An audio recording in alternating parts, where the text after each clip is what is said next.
Good afternoon. We're joined by Dr. Flip Stander. The very first sort of a couple of questions that I've got. But the first one is like, what are the desert lions and what is the differentiation? And why are they in the desert? If we could just walk us through that part. Yeah, Alpha, look, the desert adapted lions in Namibia are unique for the species. They live in a habitat and exert behavior that is not seen in lion populations elsewhere. Now, the Namib Desert is a really important ecological system. It's the oldest desert. And it stretches about 100 kilometers inland from the sea all along Namibia's coast, and it's a really unique place. Incredible species that have evolved here, plants and animals, and the lions that occupy the area are very important to Namibia currently. It's the only place in the world where lions live in such extreme desert environment, and that they also go onto the coastline. It's the only place where you can see free-ranging wild lions on a beach. Now, it's unique because the coastlines throughout the world have been occupied by people, through the millennia. It's a productive area, and as a result, wildlife has essentially disappeared from most of the coastal areas as a result of human occupation for millions of years.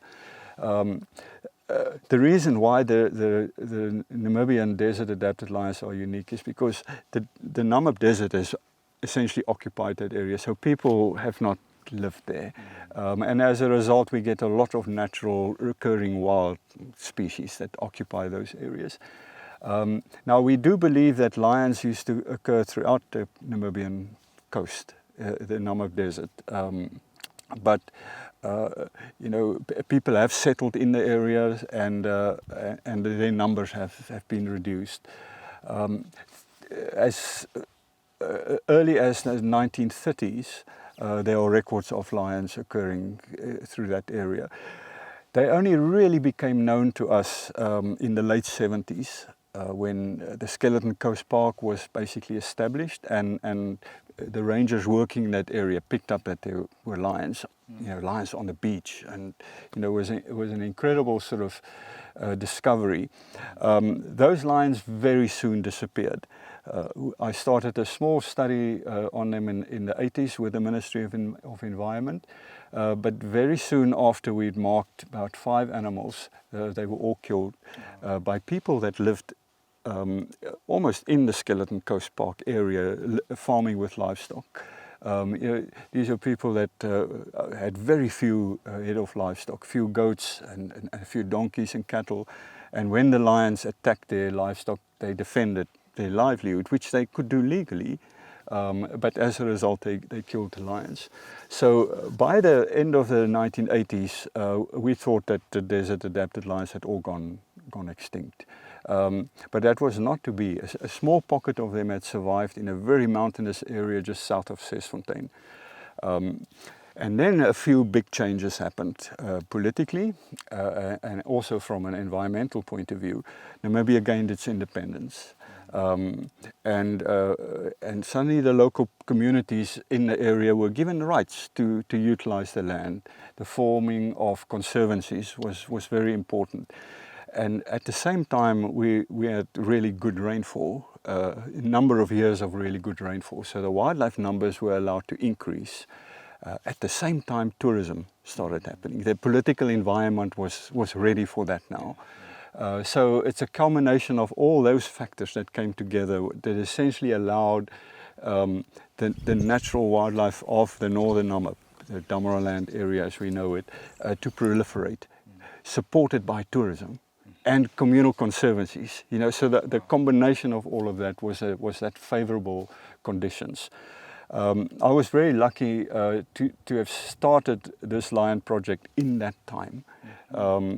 And we essentially were able to document the lion population having been reduced to about 20 individuals to basically grow and expand from that relatively small nucleus to a population size of an estimated 130 to 150 today. They've expanded from that small nucleus area south of Sesfontein to occupy an area of way over 50,000 square kilometers, going south of the Oegap River to as far as the Warrisip River. So that expansion was essentially allowed because, you know, there was suitable or sufficient wildlife, but tourism played an enormous role. It did not, however, reduce the conflict between people and lions over livestock. That is still today our biggest conservation problem, and it is also the biggest limiting factor of the lion population. So we are still very much battling and searching for ways to live with the lions. And that, as I say, remains to be one of the biggest problems today. If I can go a little bit into detail with the Desert Lion Project itself, you know, what is the Desert Lion Project and why has it been done? You know? Okay. Well, look, the Desert Lion Project started in the mid-80s when I was a young ranger in Etosha, and I went to the Skeleton Coast Park to do some work there, and I saw a lioness on the beach. You know, that was 1982, and I mean the impact of that sighting has never left me. I mean, it's just such an incredible thing to see, and it was a dream really to be able to work on those lions. And at that time I started a small project. We call it, I think, 5 lions, but those are the lions that then all were killed during conflict incidents. And when the population recovered, and that was sort of 1997, that's when I started this project. And because it was like a dream for so many years, and I just felt that you know, these lions are just so unique in the area that they live. The behavior that they exhibit, the areas that they live in, is just so fascinating.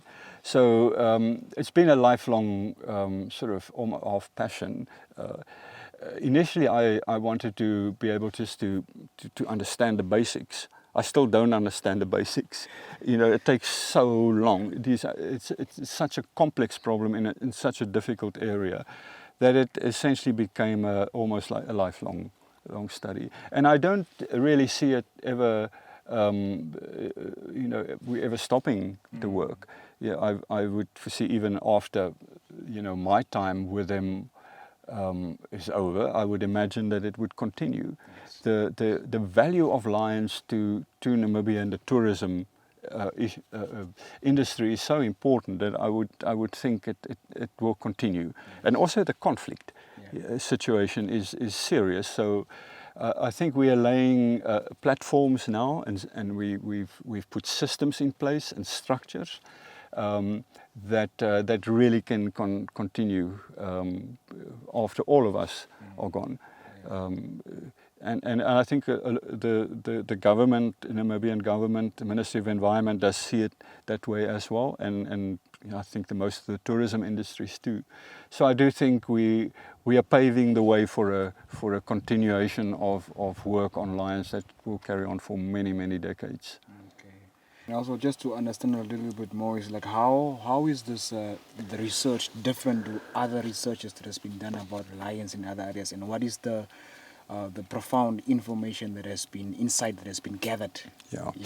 Look, in a way, this project is no different to lion projects and studies elsewhere. No different in the sense of the fundamentals. Of the scientific approach and the methodology and all of that's much the same. What's different here is that it takes a much bigger effort and much longer to gather even the smallest bit of information. So it just requires this enormous effort, and it takes just so much longer. The information that does come out, however, does contribute quite significantly to our understanding of lions, because it's looking at lion behavior and lion ecology in an extreme environment. And it's often been said to understand a species well enough, you have to understand the extremities. So studying lions or any species in like say their normal habitat. So with lions that would say in savanna habitat, Serengeti, or any of those sort of well-known places, you can get a grasp, a good understanding. But it's only when you know these extremes, the extreme desert, the extreme sort of rainforest, wooded areas, marshes, that type of extreme habitats, what the animals have to do to be able to survive there. And I think that provides us, it contributes to the broader understanding of how the species survives, because it is so extreme. I think one of the most important things that has come out of this particular project is the need and the value of long-term studies. The investment that's made, like for example with the lions. Once you get to know a lion, you mark a lion with a collar, you follow that lion throughout its whole life. And with females, when they give birth, you monitor the youngsters and you build a family tree, and you basically continue with a long-term study. And that's really the only way we will get to the bottom and grasp a understanding of lions living in such a complex environment. Quite honestly, if I had to think back 10 years ago, I stood up at international wildlife conferences and spoke about the lions with great authority. If I look back at the things I said and what I thought I knew, I'm a little bit embarrassed. Because I've discovered such amazing things subsequently that I had no idea of then. So I think it's a humbling experience that we never know what they're doing. We can only know more. And therefore it is so important to continue with systematic data collection and a really good sound science, because that's our foundation of understanding the lions, understanding enough to implement effective conservation strategies, like dealing with human-wildlife conflict, and the things that we have been able to put in place is only really possible because of the years and years of collecting, that information and getting that basic understanding.